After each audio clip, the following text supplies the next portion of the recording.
Hi, welcome back to my channel. For those of you who don't know me, my name is Danny and I'm studying an MBA at London Business School.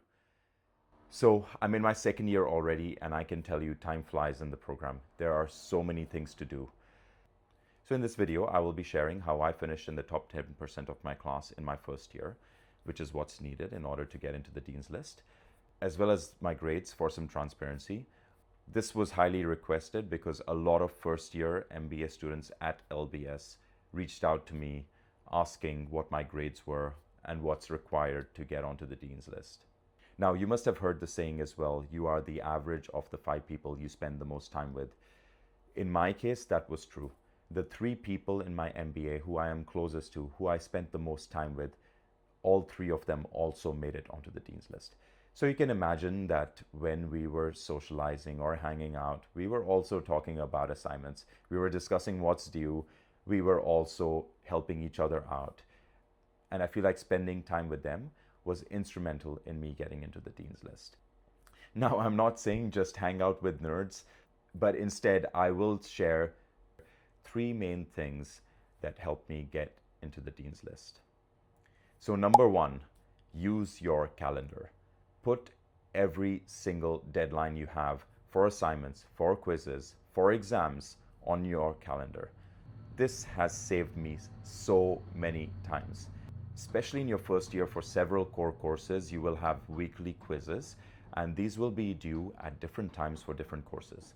So what often happened to many people is they missed these quizzes. Now, the percentage these quizzes count towards your grade can be very small, 1 to 2%.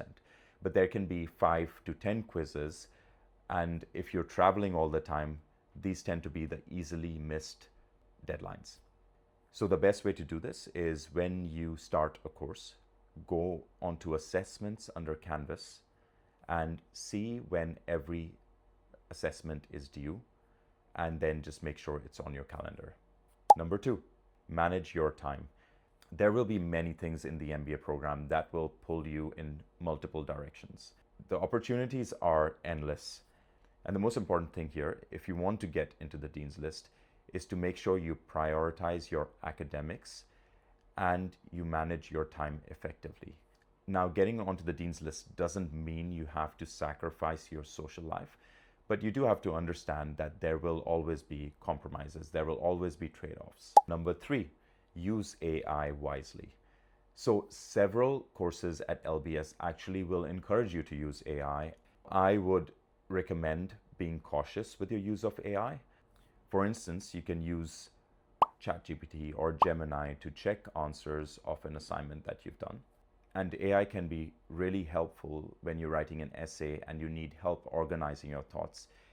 Also, in several essays and assignments and reports where you have used AI, you are encouraged to share the prompts and the output in an appendix. And I would highly recommend you do that, because if the AI is hallucinating or there's been some other mistakes, your working is there, and the person who's marking you can at least see the logic and understand how you got to your answer.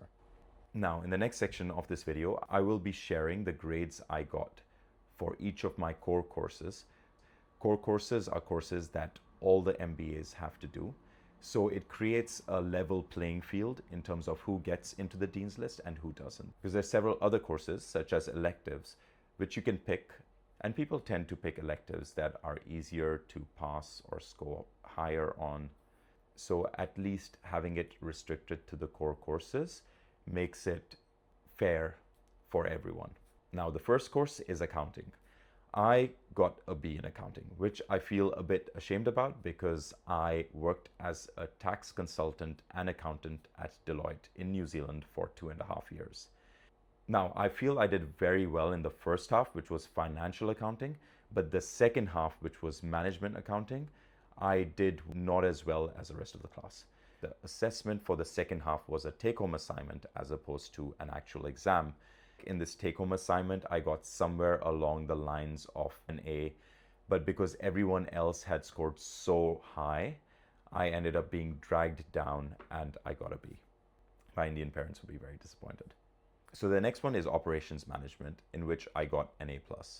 Now, I don't come from an engineering background, but I studied a lot of math and I enjoyed studying math.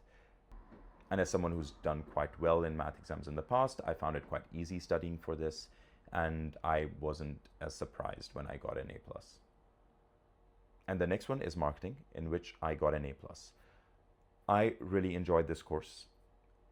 I feel like it was perhaps a little bit basic, but I never studied marketing in my undergrad. And I found it quite easy preparing for this. There are a lot of frameworks that are taught that are quite intuitive.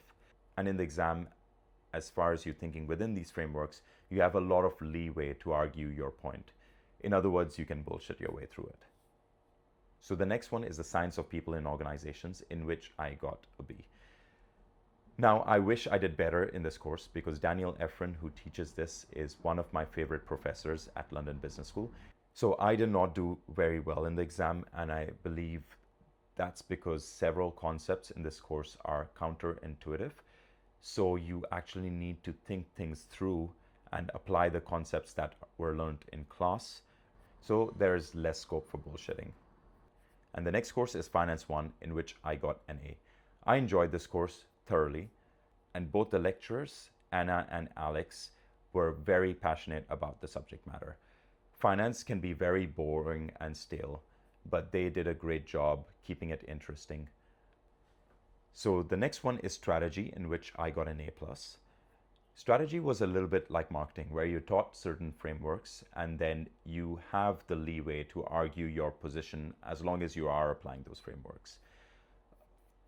So the next one is data analytics for managers, in which I got an A+.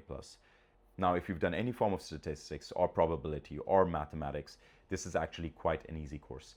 I will admit our particular stream wasn't taught really well, but the concepts discussed are quite basic, and I did pretty well in all the assessments and the exam.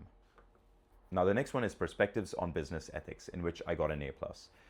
Now, whether this course is important or not is another matter for another video in the future. But I enjoyed this course. We had 5 different lectures on ethics in different situations. And the main assessment was an essay about ethical situations you have encountered in the past through your career, through your business, through your daily lives. I enjoyed writing this essay, and it's also the first time that I've ever got a full mark on an essay as well, so call me a bit biased. The next one is macroeconomics for managers. I got an A in this course. I'm sure if you're coming to business school, you know what macroeconomics is versus microeconomics. It was a fun course. The lecture was absolutely fantastic. This was another course where I got pulled down because a lot of students got full. Now, the next core course is marketplaces, which is essentially microeconomics. I got an A in this one as well. Now, this was also a fantastic course taught by 2 amazing lecturers, very funny, very entertaining. Again, another case of several students scoring full. So I scored a high mark, which would have been an A+. I got pulled down to an A. Now, there were 3 other courses: GLAM, Understanding General Management, and Skills for the Future. All 3 of these are pass-fail courses, so they don't actually get graded. To summarize, out of the 10 courses that were graded, I got 5 A+, 3 A's, and 2 B's. Also, to explain, because I did my undergrad in New Zealand, at London Business School, the grades go from an A+ to an A to a B to a C. And an A+ means you finished in the top 10% of your class. So you can imagine that if you scored an A+ in every single course, you will definitely get into the Dean's List. But at the same time, when you look at the courses, they are a mix of technical skills, pure logic, reasoning, of writing. So you can get some A's and you can get some B's and still likely make it into the Dean's List. Now, I hope that was helpful and answered your questions about how to get into the Dean's List at London Business School. The purpose of this channel is for me to document my journey at LBS and in the MBA program, as well as provide transparency of the whole process. Now, if you have any video requests or I can help answer any other questions about the MBA program or about being at LBS, I'd be more than happy to. Please leave them in the comments below and I'll get back to them in the next video. Until then, thank you for watching and see you in the next one.